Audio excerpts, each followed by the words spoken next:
Liberty Plaza is located near the New York Stock Exchange, a global center of economic power. 3 years ago, this was the site of the first day of the Occupy Wall Street protests, which launched months of protests.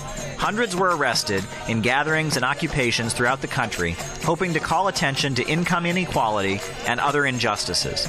Mark Apollo, an Occupy activist, says the impact of the protests was very broad. Huge numbers of people from all different economic backgrounds, all parts of the country, all languages coming together, unified under a common issue.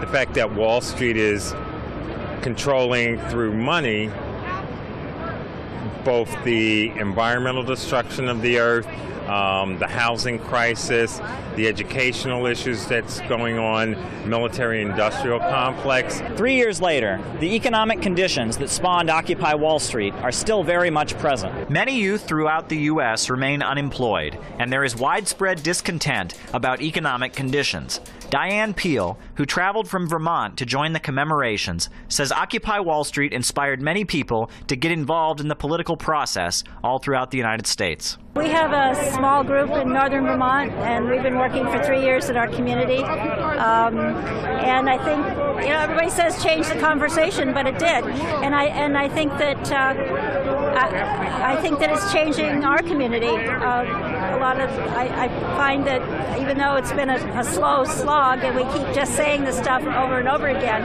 the people in our community are starting to adopt some of the ideas and form their own groups. At the press conference, activists spoke about many different political issues such as police brutality, low wages, and ecological destruction.